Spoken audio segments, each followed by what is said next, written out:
This is one of the things that absolutely destroyed my confidence in the beginning. If it makes you feel any better, I have to shave every single day.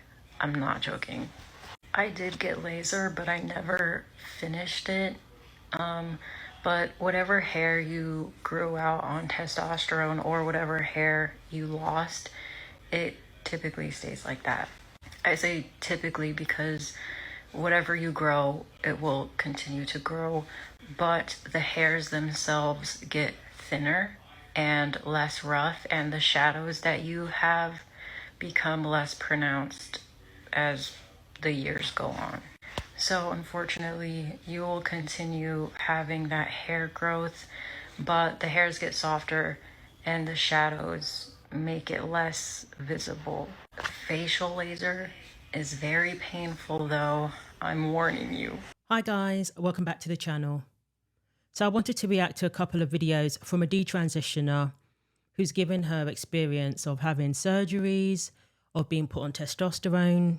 This is a female who used to identify as a man, and she is saying that as a teenager, this is something that should never have been allowed to happen.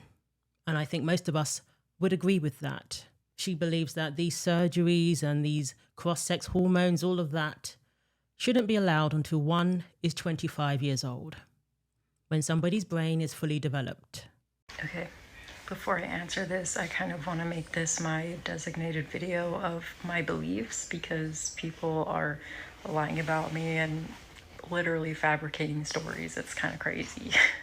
Before I start though, I just want to say that one stranger's opinion should not be having this much of a visceral reaction and a hold on you, and if it does, you need to detox from the internet because that's not healthy. The only opinion that you should care about is God's, not some stranger. That's not to say that I don't appreciate the support, because I do, and you guys are very sweet. Thank you so much. First of all, I don't hate you. I don't hate anybody. I don't hate trans people. I don't hate any demographic of people. I think it's just weird. Like, how does that even make sense? Yes, I do want a ban and a restriction. If I were to choose, I would say that there should be a ban for anybody below the age of 25. And that is perfectly reasonable. That's perfectly reasonable because of what I went through and what I lived through. And what's not reasonable is demonizing me for holding that belief, as if I owe you loyalty. I don't owe you loyalty. I don't owe that community anything. I don't. If anything, I'm owed compensation and help for my medical problems from the doctors that harmed me, from whoever crafted this psyop. And honestly, you should be angry that they're using you as guinea pigs too, not just detransitioners. I think people doubted her story at first because when you hear her speak, it doesn't sound like somebody who used to be on testosterone, at least compared to other people we've heard who have detransitioned. Usually the voice is the most obvious sign that they used to take testosterone as a female. But her voice doesn't seem to have been affected that drastically, but she says it has, and that her original voice was very high-pitched. See, this is what I'm here for. They can lie about me. They can fabricate all these stories about how hateful I am and whatever, but I am here to help people. First of all, I know how discouraging and sad it feels to wonder, am I just too masculine now? Am I too far gone now? But it's not. No, it's not 100% reversible. Literally none of it is. But you're also not helpless, and it's also not embarrassing. First of all, my voice was extremely high-pitched. Extreme. Like when I was a little girl, when I was a teenager, it was annoying. So my voice didn't deepen a lot, even though it feels like, oh, it hurts so bad. Do not try to speak softer or higher. Just don't. I didn't have any guidance when I detransitioned because detransitioners were being hidden online, and I would force myself to try to speak higher, and it just made my throat hurt even more. And I feel like if I hadn't done that, my throat wouldn't hurt all the time. It wouldn't hurt to speak as much. It wouldn't feel so painful. So don't do that. Just speak normally, and it will soften over time, and you will see that you're starting to speak at a different area, at a different pitch. It will naturally happen. It doesn't mean your voice is going to go back 100%. Like I said, it depends on what testosterone did to you. Do not try any tricks. Just speak normally. It's dangerous. You can hurt yourself. If you would like to get an x-ray done on your throat and then proceed from there and get a vocal coach that will be mindful of that or see how they can help you, then I would recommend that. I didn't do that. Like I said, don't let these people tell you, oh, just go to vocal training. Our throats are damaged. They're damaged. So you need to go to a doctor, get it checked out, get it x-rayed before you try any of that stuff. Which is what I plan to do, not for speaking purposes, but because I want to try to sing again. And also, it hurts. It hurts, and I want help. And it's very sad to think that, like she was saying, this happens to children. They are targeting children to permanently alter their bodies. Now she's debating how this is going to affect her long term. She says that, the effects are permanent for the most part, but she's still considering how it's going to affect her when she wants to have children. I have another appointment today, so I wasn't expecting to answer more questions today. But, yes, I can get pregnant. I hope you're not asking this for weird reasons. But clearly, I have not gotten there yet, so I don't know what complications I could have based off of the testosterone I took. My friend Prisha Mosley, who is also a female detransitioner, she did give birth and she ended up having complications. She could not do anything other than a C-section because of the damage that was done to her from testosterone. And I have spoken to her about having similar chemical damage down there, if you know what I mean.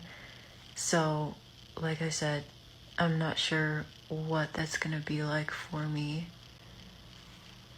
because ever since I was a little girl, I've always wanted to give birth naturally. And yeah, a lot of women have C-sections. My mom had to have a C-section because she was built tiny. But women shouldn't be robbed of that choice because of something that we were forced into when we were teenagers and children. And some of us were coerced as adults, and we were taken advantage of because of our mental health issues. There are many ways this medical malpractice has occurred for detransitioners.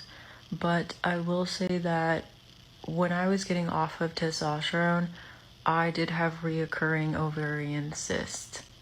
They just kept coming back, and that is horrifying. I was scared that I was going to lose my tubes and actually become infertile.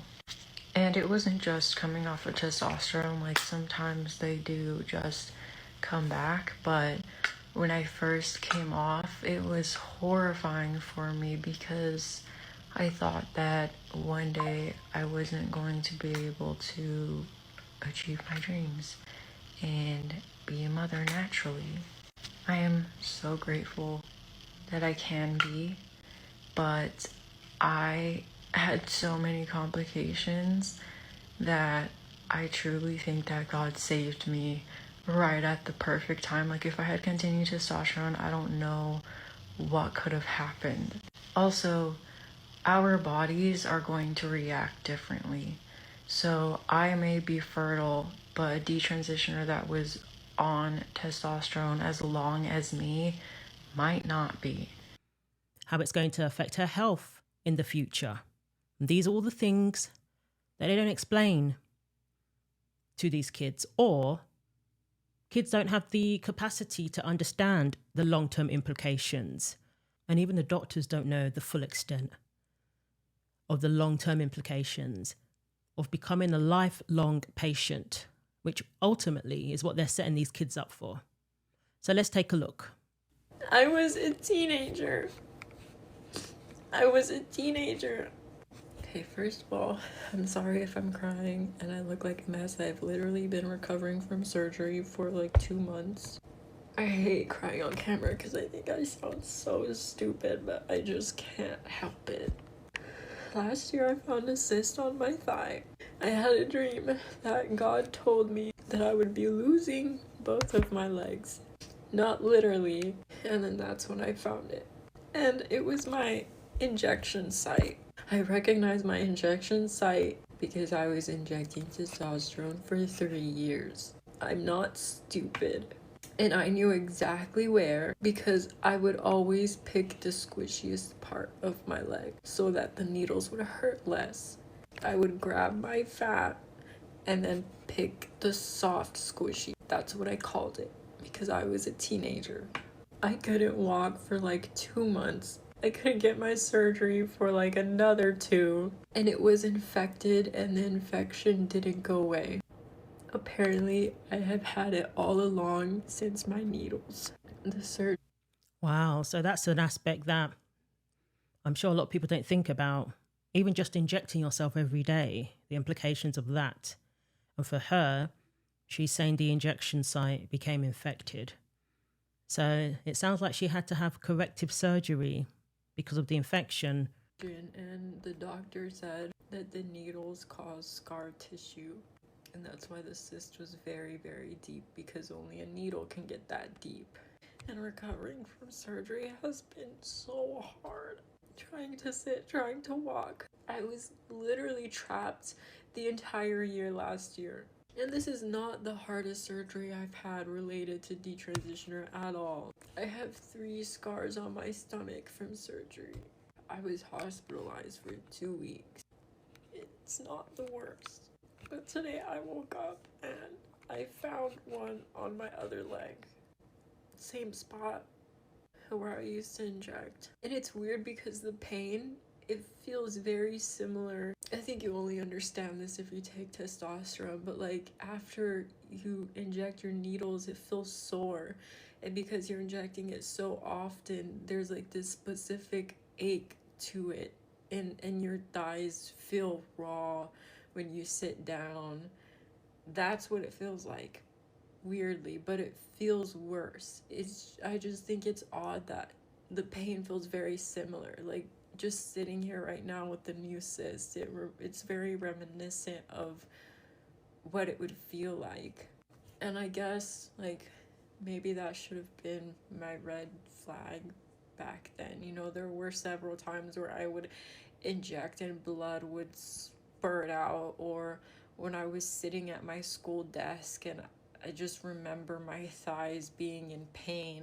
And I'm assuming because I found it, it must be infected. I mean, that's what they told me. I had it this whole time. It's similar to when bodybuilders who are on testosterone or any other type of steroids, they have complications from the daily use of, injections. I've heard of horrific complications as a result of that. I think it's similar when you are relying on injecting yourself every day. The burden that is put on these kids to take cross-sex hormones for the rest of their lives, how can they possibly comprehend, the consequences of that? Adults can barely comprehend it. And then if you leave yourself open to infection, all of this is something that is just an added risk. Before you even talk about the side effects from the medications themselves, which doesn't sound very pleasant for these young women in particular, with the kind of like the onset of menopausal symptoms, for example, at such a young age. Is the pain from the complications worth it? Clearly not. There's no price that one can put on their health. When you're young and you've got your whole life ahead of you, you don't need to be setting yourself up to have health complications in the future. The reason I noticed it was because it just got infected. I don't know how. It's just so frustrating, and it makes me so angry that even when you stop testosterone, even when you stop this, there's no going back. You're gonna be dealing with health issues for the rest of your life. I woke up sobbing and wailing. I want to go through another surgery. I don't want to do this again. And I shouldn't have to. If you told me at 17, if you sat there and told me every single issue, every single surgery that I would have because of a stupid injection that doesn't even work because I cannot become a man, I would have said no. I would have said no, and I would have had a different life. But you robbed me of that choice. You lied to me. You told me that I would die, that I would off myself. You threatened my family. Like my mom just keeps saying, I would tell you not to take it. But what the fuck are you supposed to do in that situation? When you're threatening me as a child to take me out of my home, that I would be separated from my parents. That if I didn't take this one day, one magical day, I would want to off myself. And a lot of detransitioners have said that it wasn't until they started transitioning that those thoughts came, because of the effect it had on them and because of regret. It's absolutely heartbreaking. And all the doctors responsible for this, doctors who are supposed to do no harm, and then they hear people like this, and it's almost as if these people, detransitioners, are just collateral damage. A lot of them have spoken about how there's barely any sympathy for them, barely any compassion for them. You even have people telling them, well, it's your fault. You didn't have to do it.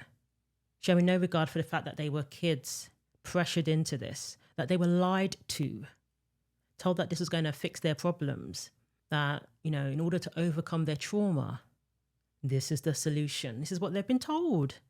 They've been told this by people in positions of authority, by people with all these degrees, all these fancy titles.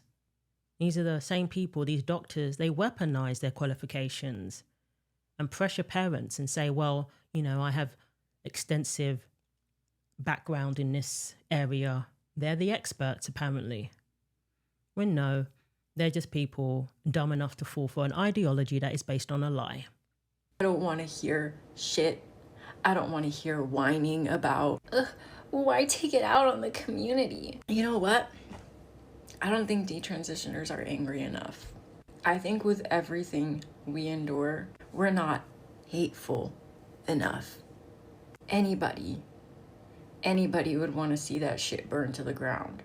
If you were sold into a fad, into the biggest medical scandal in human history, I mean, think about it.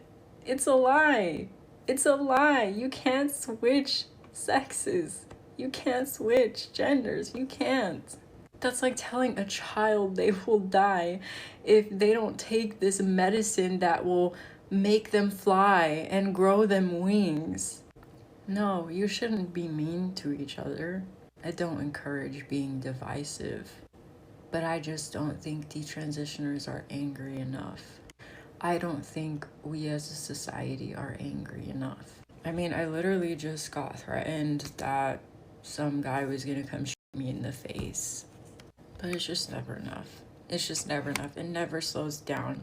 Things never get better. I guess the whistleblower curse is real. I mean, I'm so grateful at the $2 million lawsuit that just happened that caused many places to ban transition for minors or anybody below 19. But still, sadly, I don't think it will be enough until more detransitioners come forward, and I am seeing it increase day by day. And she needs to sue. She needs to sue as well. All of them need to sue. Every single last one of them. They need to sue. And, you know, this has definitely set up good precedents. The 2 million payout. Clearly it's not enough, but it is a start. And, you know, I hope they can get the legal advice that they need to see where they stand, but they all need to sue because they've all been wronged by doctors who took an oath to do no harm. Should be out living my life with a healthy body, not perpetually resting and preparing for more doctor's visits, more surgeries. Anyway, I am sorry for crying and being emotional. I've been crying all day long. I'm just really scared. Like, it's just been so much. Ovarian cyst, my gallbladder, just, it's too much. It's difficult to know how to react to that because there's the unknown as well. There's the unknown of, you know, what lies ahead for these kids. Many of them have been speaking out about it, speaking about what they've been dealing with, things that you wouldn't even imagine. You know, girls who have taken testosterone experiencing menopausal symptoms on, you know, to another level even, not just what's naturally occurring to the body when you go through that, but, you know, it's something that you could say is similar to menopausal symptoms, but it's still its own kind of ailment that they have to deal with. But it's due to taking hormones that isn't naturally occurring to females. So it has all sorts of implications like bone density issues, many of them deal with. And then just the skin, dryness in various areas, for example, and pain. So it's absolutely heartbreaking to hear what they have to deal with, especially while they're so still very young, just starting out in life. And they were preyed upon by these predatory doctors, predatory therapists and psychologists. But they're going to be thinking twice now after that lawsuit. So that's something. We've already seen a big turnaround with these organizations changing their stance. The American Society of Plastic Surgeons are now saying it's not recommended for those under the age of 19, for example. The US Department of Health and Human Services has proposed regulatory actions to prohibit hospitals from performing and Medicaid from covering so-called gender-affirming care, or another name for it that I think is more appropriate, sex-rejecting procedures. Because that's exactly what it is. Rejecting the very person you are, which is either male or female. And it's impossible to cross over, to transition into the opposite sex. So these people have been fed a lie. With all of their qualifications in human anatomy and all of that, they don't even know the difference between male and female. They don't even know that a man can never be a woman. We cannot have any more young people being put through this and being left to deal with the consequences while people hold their hands up and say, oh well. No. Those people need to be held accountable. So let me know what you think. Thanks for watching. Like, comment and subscribe. Take care of yourselves and God willing, I will see you in the next video.